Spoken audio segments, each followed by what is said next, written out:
Nagpapasalamat ako sa mga nagtiwala at bumoto sa aming party list, ML Party List. Those who took a chance on me, those who took a chance sa amin. Ang pakiusap ko lang ay hindi kami iwanan sa laban na ito because we need everyone when we push back harder, louder, and stronger for truth, for justice, for reforms, and for our beloved country. So, umpisa pa lang ho ito, panibagong pagsusubok na naman ito, panibagong hamon na naman po ito sa aking journey. Yung napakahaba yung naging journey ko, alam nyo naman yon. And here I am, back in Congress, this time as party list representative, and I'm more excited than ever. Thank you. Senator, sabi po ni VP Sara, gusto niya ng back sa impeachment trial. Ibibigay niyo po ba yun sa kanya?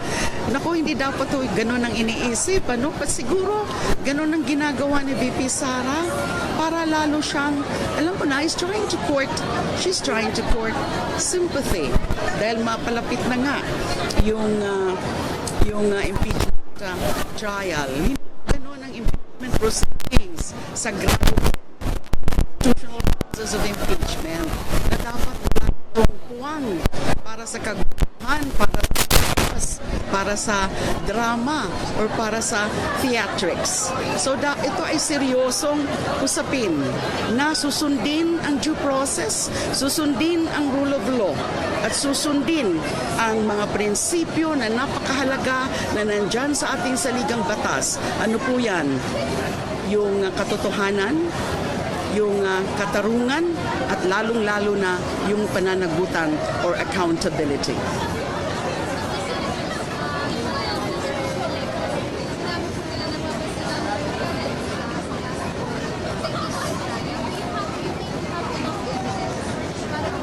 We are confident. We are confident.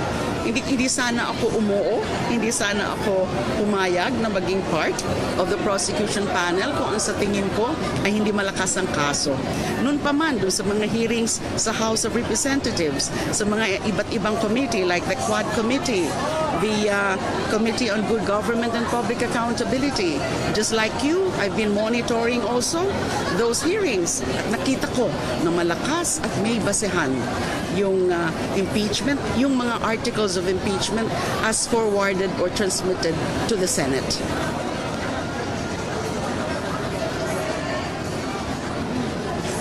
What about Harry Roque? Ang pinakamensahe ko lang sa kanya, bumalik na siya dito, harapin niya. Harapin niya yung mga akusasyon laban sa kanya. Huwag siya dapat nagtatago sa ibang bansa o huwag siya dapat, under the yung kanyang application for asylum ay ganun na lang, hindi siya babalik dito para harapin. May warrant of arrest na. At alam naman niya yan bilang isang abogado na there is such a principle or a dictum in law that flight is indicative of guilt. So dapat harapin niya.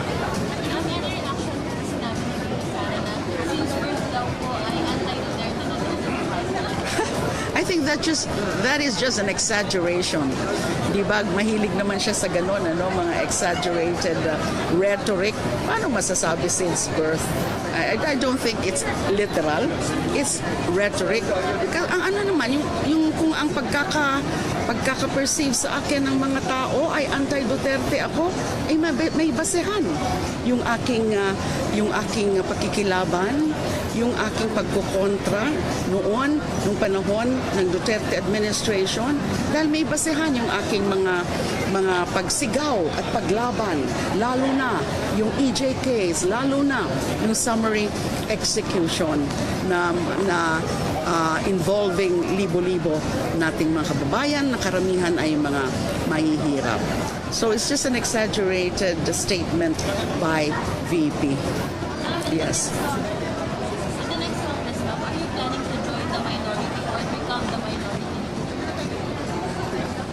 Well, I just intend to be part of the minority, on opposition, and also as fiscalizer. Whether as a minority leader or not, tingnan na lang natin. Kasi syempre, hindi pa natin alam yung mga, the dynamics within the new Congress. So I have to really learn also the rope about those things. And syempre, I need to also think about ano sa tingin ko ang magandang committee that I can be a chairperson. But syempre, pag-uusapan pa yan. In fact, kaming mga opposition, kaming mga allied groups, the progressives and the liberals, plano naman talaga namin na mag-uusap kami para planuhin yung mga hakbang namin. Yes.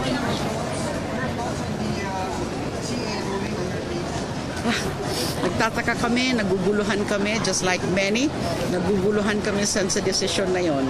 Ngayon lang po kami nakakita ng isang ruling, ng isang desisyon na pinapabalik yung kaso, riniremand doon sa trial court, sa regional trial court, kasi hindi daw malinaw. Pero wala naman nakasabi sa CA decision na mali yung acquittal ko. Na hindi naman nakasabi na ako ay kinoconvict na. Hindi ina-acquit. Walang nakasabi na ako ay ibabalik sa kulungan. At hindi ho talaga pwede yon na ibalik ako sa kulungan at i-convict ako na basta-basta na lang at magkakaroon uli ng paglilitis. Kasi ho, talagang that is very violative of the constitutional prescription against double jeopardy. Napawalang sala na po ako, na-acquit na po ako after due proceedings, after due process. At hindi na ho pwedeng baliktarin yon. So nagtataka po kami dyan sa decision na yan ng Court of Appeals.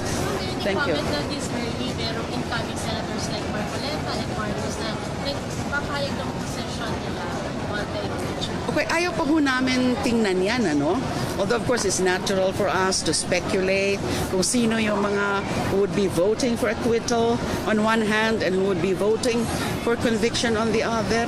Ang pinaka-importante para sa amin sa prosecution ay yung magpresenta ng malinaw, ng malakas na ebidensya. Kasi at the end of the day, yun naman talaga ang dapat tingnan. Kasi hindi lang yung mga senators, judges ang nandyan, hindi lang yung mga prosecutors ang nandyan, hindi lang yung official impeach or the respondent ang nandyan, kundi yung taong bayan ay manonood because it's going to be an open and public proceedings. So makikita ng taong bayan kung gaano kalakas yung ebidensya. So hindi pwedeng, in other words, hindi lang yung senators, judges ang maghuhusga, kundi yung taong bayan din. So I'd like to believe that the senators, judges would have to listen to the public pulse, to the public opinion bago sila magdesisyon. Thank you so much.